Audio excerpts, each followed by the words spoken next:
All right, we're recording. This is nothing but worry, and worry indeed. I'm Lance Ash, and sitting next to me on the sofa is my wife Bonnie. Hello. And I just want to begin the show by saying I've never been a dog person. I don't hate dogs. Admit to nothing on They're fine, but I don't want to touch one, and I don't want to own one, and I don't want one in the house, and I don't want... And I sure as hell don't want to have to listen to one yap all night long. Like Bark all night fucking long. The dog doesn't stop yapping.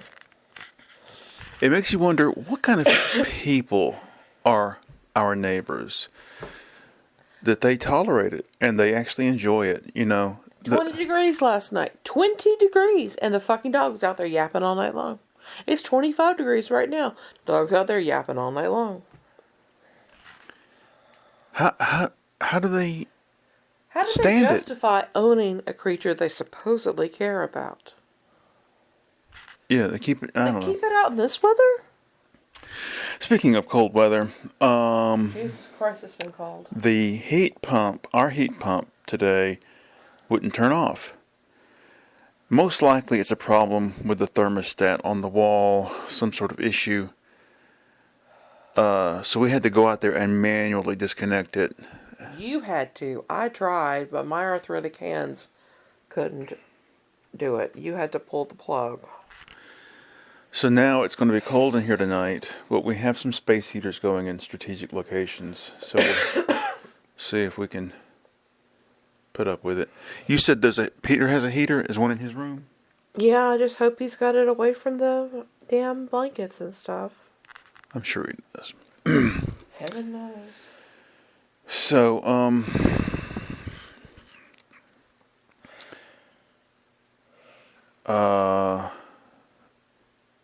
most likely, the current administration is going to try to fuck with the post office. And there's going to be a lot of disruption and dislocation, and there's no telling what the outcome is going to be.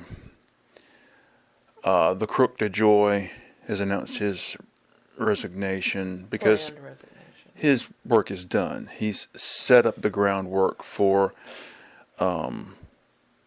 justifying doing away with the post office. In fact, in his letter of resignation, he said the post office is irreparably fucked because I irreparably fucked it, and it needs to be done away with. He's already submitted his letter? In his letter announcing his plans to resign, he said the organization is, on life support, needs to be put out of its misery, so that billionaires like myself can carve up the corpse and turn a profit, and the American people can just go sit on a pole. It should be noted that DeJoy was put in his position by Trump during the first administration. This is just another example of Trump's bad selections when it comes to anyone and everyone. I remember the first administration and all the turnover within his ranks. He started off going, I picked the very best people. But all the people left. And they kept leaving. And there was so much turnover. And DeJoy came on at the end. And he stuck around. And he's just another product of Trump's mismanagement. DeJoy was put in place specifically for a reason, and that was to lay the groundwork to destroy the post office and divvy it up. The post office is a prize that they have been lusting over for years. And also, there's a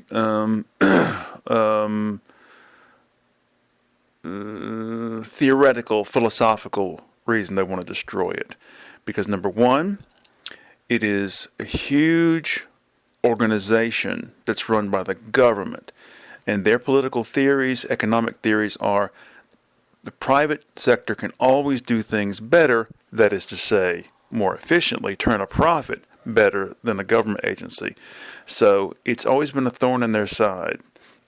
Also, there's the large union, which they can't stand.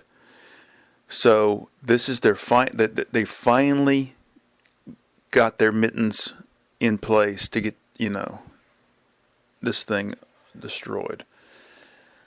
The post office, it's 1 in 6, 1 in 7 people at the post office are veterans and active military, meaning that they are reservists. You work with somebody who has been on leave for reserve duty, going over to Iraq. She's been over several times. And other people will take their 2 weeks of reserve duty and do that. Interestingly, it was discovered this week that among the mass random firings that Elon has done, he has fired federal workers who are currently on military leave doing their commitment. And this is a direct violation of federal law to fire them, because the law says that their jobs must be held for them while they are serving their country. Well, I mean, on a legal footing, they cannot do away with the post office because Congress would have to be involved. But the Republicans in Congress have totally abdicated their responsibility, totally abdicated their authority to do anything, because we must all serve and obey Lord Trump. We're also beginning to see the dissolution of the court system. This morning I woke up, and above the fold in the New York Times, there were 3 things related to the courts folding. The one that perturbed me the most was the fact that one of the judges said that, we're going to let the firing stand, and they should take their complaint to this National Labor something or another. So I looked up the group that they said that they were supposed to revert to. Trump fired the leader last week. She was an Asian woman, and he was not justified in doing it according to the rules. It says that she must be brought up for certain specific infractions, and then there must be a hearing. Nope. He just fired her outright. And I predict that he's going to replace her with some sort of lackey who does not respect the reason that the board was established. The board was established to ensure that federal employees, have rights to collective bargaining and legal redress, and that the laws must be followed with respect to firings, hirings, etc. And he's going to just put a union buster, toady, in charge. I just know it. And there were other court cases where the courts have just folded. The courts told Trump that he is to reinstate funding for USAID, and it hasn't been done. They've defied it. In the same way that Andrew Jackson defied the Supreme Court when it came to the Cherokee and the 5 nations that were forced onto the Trail of Tears. All of this it's Trump isn't a master strategist. He is just the tool of the corporate interests that have cooked up this scheme. And these are not people who are masterminds in any way. Elon Musk came from money. He's taken advantage of that position. He has used his father's money to put himself in positions. Tesla, that he is the founder of, he didn't found Tesla. He literally bought the name founder. He has ingratiated himself with the federal government to the tune of billions upon billions of dollars in federal contracts. He has overseen administration and decisions about how government spending it will occur. And he is a recipient of corporate welfare funded by the U.S. government. They've been wanting to do this for years. What kills me is, what was the article we read?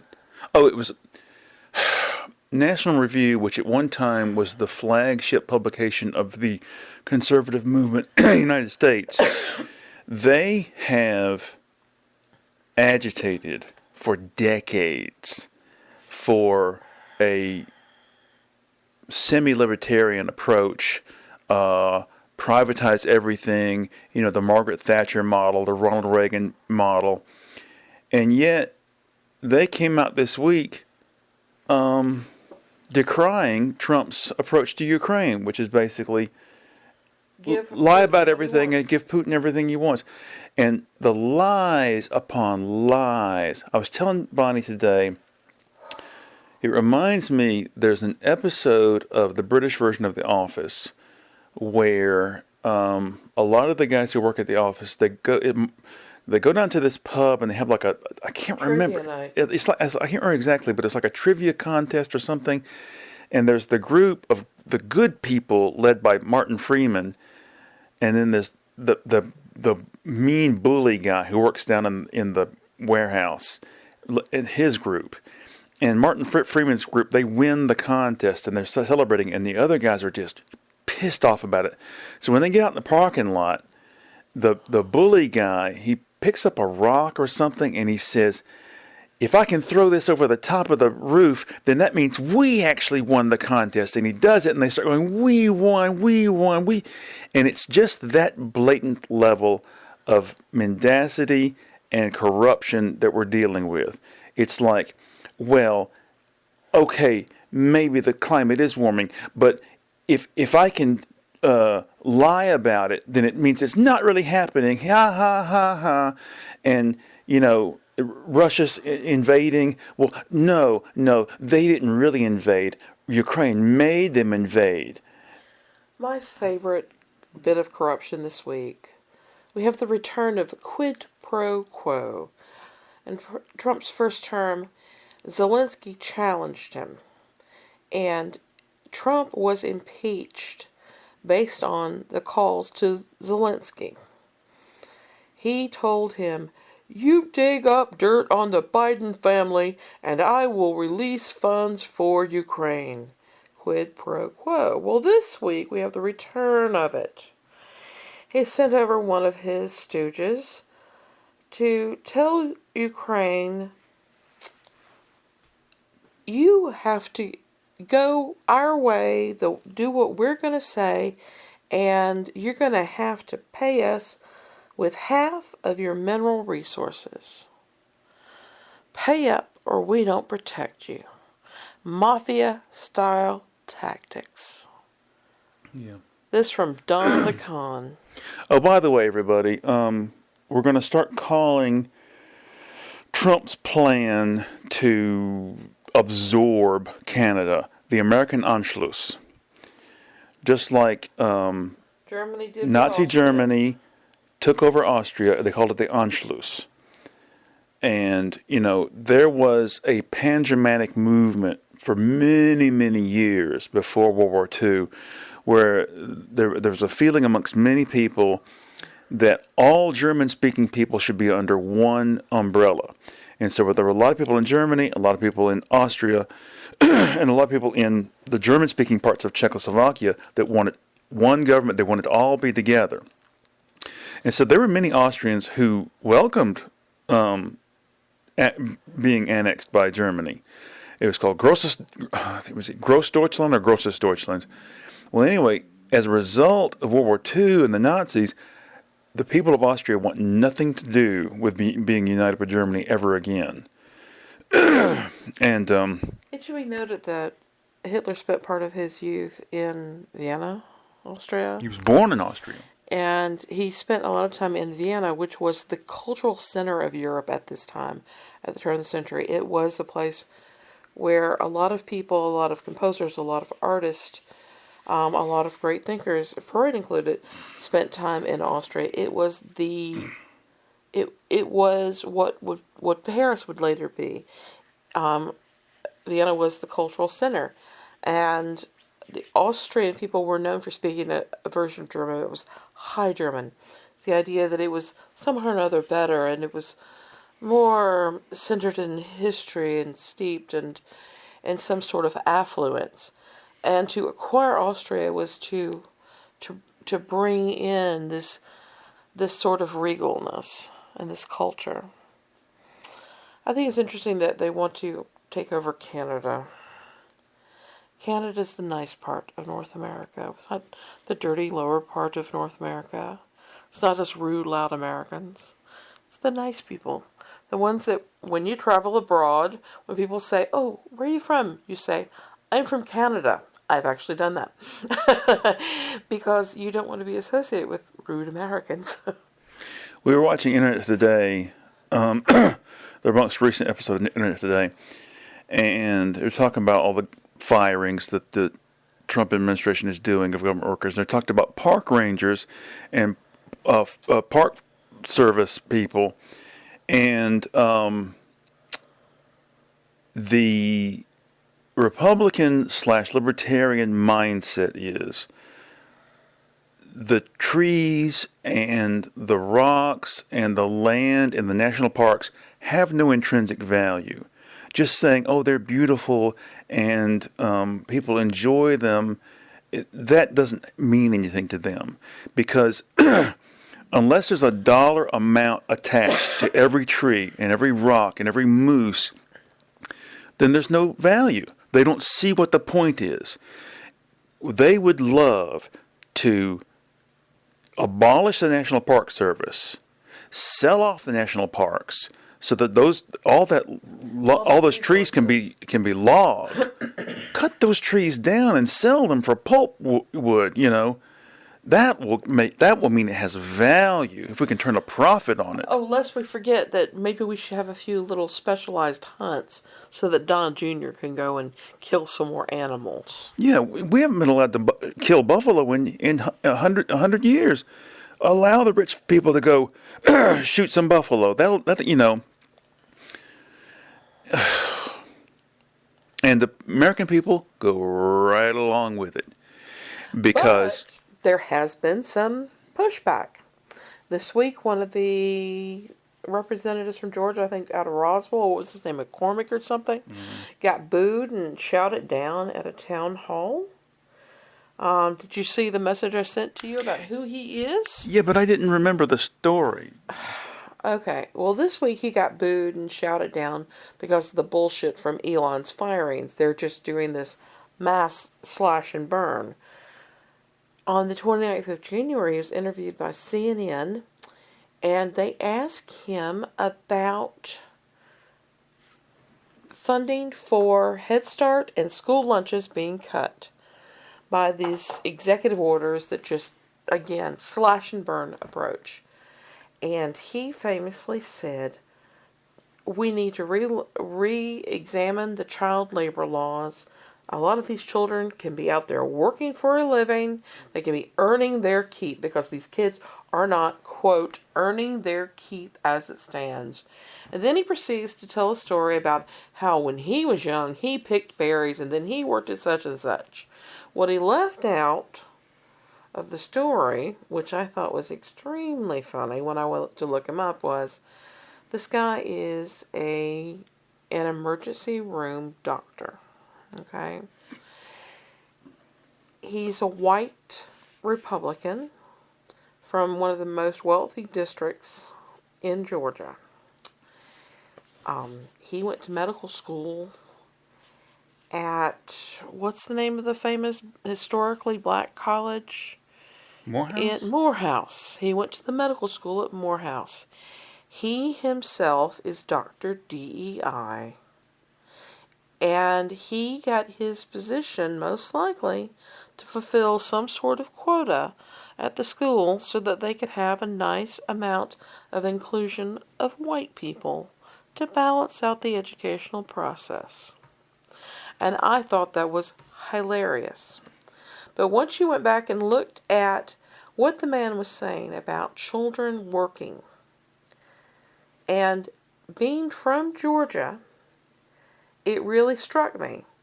He thinks that kids should be going out and getting part-time jobs and earning their keep. Well, We live in an area where we have two small towns in our county. One of them has a stoplight. The other one doesn't. There are a few sidewalks in those small towns. We have 15,000 people over a huge county. And kids here can't just go and hop on the bus or grab MARTA or count on their parents to take them anywhere because they live 20, 30 miles from the nearest town or city. And I don't know what the hell he's talking about because a lot of these kids already work around the house because they are helping out around the house, taking care of their younger brothers and sisters and helping their parents with chores while their parents are working in low-income jobs. And sometimes they're doing 2 jobs. I remember the kids went to school with this one girl whose mother was a Waffle House waitress who was famously murdered. She was a single mom, and this little girl would go home on the bus to an empty home. And her mom was somebody who went out and picked up extra shifts at the Waffle House trying to make ends meet. What's this guy saying about kids like her that are living in this little shack? Basically, she's living in a small trailer, and her mom's out pulling extra hours at the Waffle House, working for $3.25 an hour plus tips. I mean, the Republicans, they have all these ideas about the way things should be, but they forget where they come from. Right now, people are pissed off at representatives around the country because farmers aren't able to sell their crops or their surplus crops to USAID.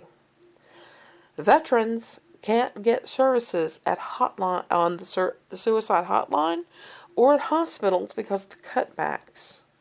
CDC has laid off 10% of its workforce.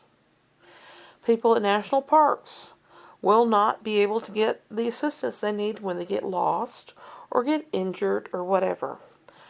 There are so many things that are being affected right now. Farmers are not able to get access to their funds that they were guaranteed through contracts that they have previously signed with the USDA because the funds are not being released because of these stupid fucking executive orders signed with a fucking Sharpie pen. Well, my main concern is them fucking with the post office because they are perfectly, I mean, they are very capable of just going, well, all these union contracts are null and void. Well, how do you figure that? Well, because I say so. You know, contracts signed with the union, that means nothing to us. The union is hereby abolished. The thing is that if they move the post office into the Department of Commerce like they're talking about, they can legally say this contract was signed with USPS. It is no longer USPS in that legal form anymore. It is now USPS as we have instituted the department under the Department of Commerce. Therefore, all contracts are null and void. This happens all the time. When you go and you sign a lease for an apartment, if your building, your apartment is sold, your lease is declared null and void, and you have to sign a new lease because the contract no longer is held by the original person. Okay? They have dissolved. If you dissolve USPS as it is as a business, then the contracts have been dissolved. Oh, but please, let's vote for fucking Mickey Mouse. Yeah. But what? I can't vote for Kamala. What about her support for Israel? Well, how did that work out? I'm a Bernie bro. Always will be. And they're gonna forcibly ship all the Palestinians out? The inability for people to see the long game is amazing. Sometimes you have to suck it up and put up with shit that you may not always agree with because there's something so much worse out there. And we saw this with abortion. I guess maybe women got the picture a little bit faster. We understood things a little bit more quickly because we were affected first in a most horrific way by having part of our rights to actual life taken away from us. Because when we go in and we have a miscarriage, we can now die from it instead of being treated the way we would have been treated by medical professionals just 3 years ago. Maybe you guys need to have your, I don't know, balls put into a vice legally so you can finally begin to understand how things hit home and how the long game actually, plays out. People don't realize how bad this is going to get. It's going to get a lot. We're only in the worse. first month. Yeah.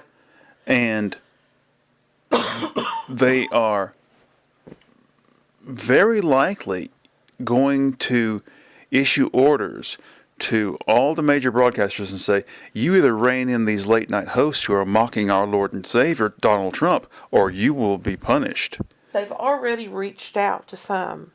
Seth Meyers, his group apparently was already approached and told and admonished that they should watch out for what he's saying.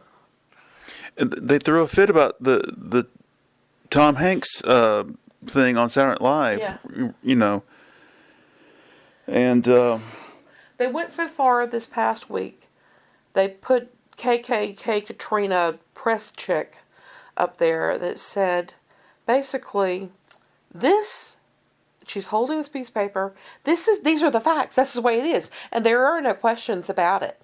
What we say coming out of the administration is the truth. There are no questions to be had about these subjects. In other words, we are the arbiters of truth. We are the truth tellers. And anything you say is a lie. How dare you question our authority? Oh, on a side note, the actor who starred in the film version of J.D. Vance's bullshit book comes out and says actors should keep their noses out of politics because they're just entertainers or whatever.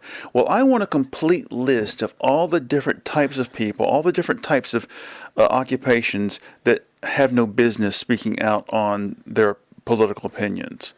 Where does that end? It's oblivious on his part. We've got a reality TV show, a second-tier reality TV show star as the fucking president, telling everybody his political opinions. And this actor says, actors should keep their mouths shut. Is he fucking clueless? Is he fucking blind? He has just been butthurt because people are critical of him for doing that role that has pushed J.D. Vance and his billionaire buddies right up there to the top. Yeah. So let's talk some more about USPS. Yeah, well, the thing is, when I was a kid, my mother was the postmaster of our little town, and she didn't want anybody in the town to know how much money she made because she was afraid that they would start bitching and griping, well, she doesn't do enough to earn that much money. And I think you're going to have a lot of people in the country go, well, fuck the post office. They're overpaid anyway. I tried to get hired there and they wouldn't hire me, so fuck them.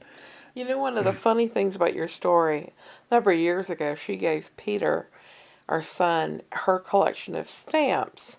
And she had this section of one of the books that had memorabilia, and it had the newspaper announcement from the Echo about her getting the position. The last statement in the article was her salary. It was $18,000. I bet she was pissed off about that because she's very private. She doesn't want anybody to know, Shit, you didn't call her tonight. Well, I slept through I'm sorry, but... Well, she's on a different time zone. You could have done it. You do it tomorrow night. Call your mother. Call your mother.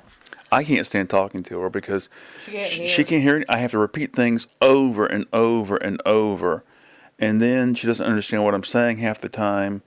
So you just end up listening to her fumbling for words. And all we ever do is say, "How you doing? I'm doing fine. How are you doing? I'm doing fine. Okay, call you next week. Okay, bye." You know. So the post office. Last night you guys had a delivery of animals again. A lot of people don't realize you guys handle animals. You've had what, snakes? No, never had snakes. Well, my mother got snakes when she worked at forestry and other places. They used to get snakes in the mail. And you. Well, anyway, what, normally, chickens and yeah. bees? Normally, all the animals are together in a container, usually with or next to the express mail, so they can be treated specially. Well, I found a box of baby chickens in just regular mail in the back of this 20-degree weather in the back of this truck, and I was like, "Oh my God, I bet you they're all dead." And I heard a little bit of scritching around inside the box, so maybe one or two survived, but. Poor little things. Yeah, The thing is, though, that the post office does things that other companies won't do. One of the things they're required to do is deliver to everybody. Okay? They may tell you that we're not going to go up your mountain, but we'll deliver to your driveway where it meets the main road. And they famously have, of course, the donkeys that go into the communities in the Grand Canyon area. And other outlandish things, delivery services. But they have a mandate to deliver to every household, to provide for some sort of access to people with disabilities, so that if a person cannot get out to their mailbox, then they will deliver to the house. Other things like that. And FedEx and UPS, their big competitors, rely on USPS to go the extra mile a lot of the time. Here in Georgia, we have a lot of rural areas. My dad lives at this end of this road that is at the end of another road, dirt road after dirt road. And it's just not something a lot of people want to deliver to. So there's a program where FedEx and UPS will take the package, they'll receive it, and then they'll deliver it to the nearest post office, and then the postman delivers it to the house. And it saves them so much money in having to do that, being able to do that. And that's something that this privatization will not address. It won't guarantee the services. And right now, you've got people who are getting medicine. Peter got his medicine today by delivery. And then there are people who get cremains. That was one of the weird things you mentioned that time. Cremated remains of people. And, of course, there is the legal thing about delivering ballots. Do you know about that? What do you know about that? we deliver absentee ballots. Aren't you guys the only ones that are authorized to do it or something? I don't know. Yeah, the things that the post office handles, other people won't handle. Well, I hope the American people get, Thoroughly a grapefruit squashed in their faces, because they asked for this either directly or by their indifference, or by their distaste for voting for a woman or voting for a black woman. Can't have that. Their inability to see the bigger picture. Yeah, I'm sorry, but the system is set up so that there's only two parties, and if both of them irritate you, you're going to have to choose the lesser of two evils. I'm sorry, but that's just the way that it is. And if you're wealthy enough that you don't give a shit, fine. But if you're, a poor person working at the post office or Walmart. I wish I'd never heard of the post office. I should have I don't know. I wish I could have stayed at the university. Yeah, except it was $11,000 a year. But, you know, and if the political oppression gets too bad, we're going to have to flee to Canada because we have no choice. Just cross the border and declare, political asylum, refugee status or As something. atheists, because that's probably what's going to get us out of here. Get us kicked out. And, I don't know what else to talk about this week. It's also frustrating. And we're just so powerless.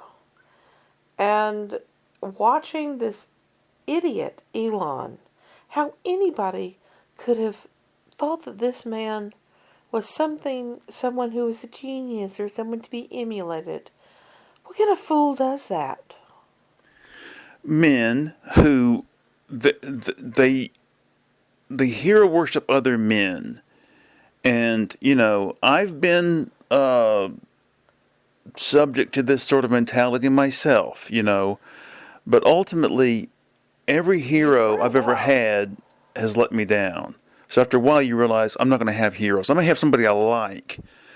I like Jimmy Page, or I like Jean Dubuffet or something, but I don't give uncritical approval to everything they've ever done. You have people who think that that Frank Zappa never did a wrong thing or bad piece of art in his life because he's our hero. He was a supreme genius.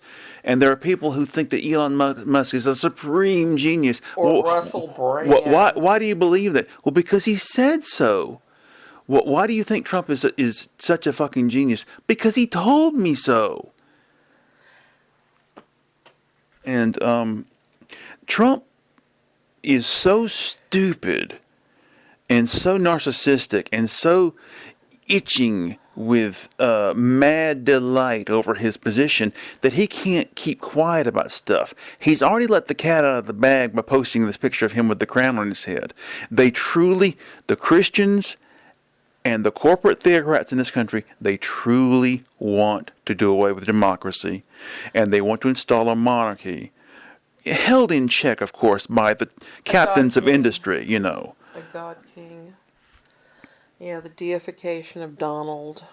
I mean, he won't be. You're talking about doing. Let's carve Donald's face on Mount Rushmore. Yes, let's create graven images. Let's change the name of the mountain to Mount Trump. Let's put his face on the $500 bill. Let's make his birthday a national holiday. Yeah, that one was my favorite. I called it Mid-Year Christmas to celebrate the birth of our new savior. What killed me was several of these ideas were accompanied by the reasoning that, well, we want to do this because of the new golden age that he has ushered in. You don't declare a golden age before it starts. You look back on, 100 years ago, that was our golden age because we can see the evidence. All these artists lived in, all this prosperity was in. That was a golden age. You don't go, okay, well, starting tomorrow it's going to be a golden age. Oh yeah, and he's got a golden toilet seat. And he talked today or yesterday about, well, we're going to send Elon into Fort Knox to make sure the gold is still there. And I thought, well, he is Goldfinger, so that all makes sense. Oh, he wants to have his pussy galore, too. Unbelievable. Oh, Lord. This is all going to end in disaster. But I do know that the pendulum of history swings both ways. And if we last long enough, there will be a reaction. The problem is the clock may stop. And Ceausescu. We should do like Ceausescu. We should just put him up against a wall and execute him when the time comes. All right, thanks, Molly. We're going to have the Secret Service knocking on the door next No, week. no. I'm saying that when the pendulum swings, the next government should just bring them in, declare them the traitors that they are. There will be And no execute next them. government because if Oh, they're gonna destroy the if the country. Democrats win the next election, they'll say these votes are illegitimate because J.D. Vance won't have the sort of modicum of ethics that Pence did, and Yeah, he'll that's go, true. these votes are illegitimate. How do you figure that? Well, they were for the Democratic candidate. No Democratic votes can be possibly be legitimate because they are the army of Satan. We can't let Satan win. Donald Trump speaks for Jesus. You know, we're going to let him run a third term. Well, he's on life support. Okay, then his son is now King Don II. Yeah, I'm barren. Okay. I can't think of anything else. This show we do has just devolved into Politics today. political whining, and I'm just because there's Well, nothing we're else. watching the Constitution being dismantled. The three branches of government are just all yielding into one Donald worshipping blob. Yeah. And it's totally because they have decided, well, there is no objective basis that we can evaluate the worth of things on, so we'll tie it to $1. You know, Soon to be the crypto dollar. should we feed these starving children? Well, what's in it for us? How much profit are we going to make? Well, none. Oh, well, I'm sorry. Then they'll have to die That's what gets me. I mean, the first time around, because we're good Christians.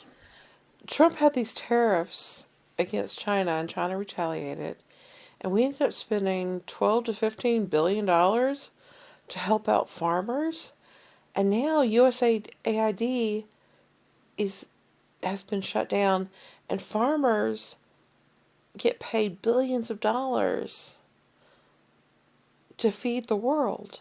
So we're going to end up having to either let the farmers suffer or have more aid. So where's the savings going to happen? I mean, but then again, maybe the big corporations will just come and buy out all the little farms now. Soak up all the water rights and everything else along with it. Yeah, you know, and More corporate farms, more price well, wages. we're not getting enough profit out of the land. We're not producing enough. What we'll do is we'll soak the land with chemicals, because but that will ruin the land. But at least we'll get one good harvest out of it. You know. Yeah, then we can charge yet higher prices for the fucking food. Well, the FDA said these chemicals are dangerous. There is no FDA. There is no EPA. Yeah. Elon has said that these are inefficient organizations. I've said this 1,000 times. Many years ago on NPR, they sent a reporter down to a prototype libertarian marketplace that was being set up in Texas somewhere. And the idea was, we'll show the world what a libertarian economy can look like. And the reporter said, well, he asked one of the people, well, you're going to go buy meat from this guy over there, and the meat hasn't been inspected. What happens if you get sick from eating his produce? He goes, well, I'll know better than to buy from him next time, then, won't I? And then the response is also, well, they can just sue, can't they? Not if they're dead. Well, if there's no I've said this before too. Democracy isn't just about one man, one vote. It's also about equality before the law. Yeah. But if we have a libertarian society, then the rich person's standing in the court is greater than yours, and the judge will give more weight to his words than to yours. But the rich person, he screwed me over, bulldozed my house. Well, I'm sorry, the rich person's word counts more, so he said he didn't do it. or that you deserved it because you're a dirty sinner. So I have to vote. I have to rule in his favor. I'm sorry, but you're going to debtor's prison now. Apparently, Elon has bought into some Texas town and basically taken it over. And they're now having to deal with extra pollution. And they have little mini earthquakes that they're having to deal with also. There's a new thing on Vice or one of the other channels on YouTube about it. I'll have to watch that. I got something stuck in my throat. Oh. Where are we at? Okay, we're at 45 minutes. That's basically where we're going to stop. So. Okay. All right. I don't know what to say in closing other than we're fucked. I'm reminded while I'm sitting here, and my heart is about 120, 130 beats a minute. And irregular, that if you lose your job, we lose our insurance. And when we lose our insurance, we lose our medicines and we die. It was God's will.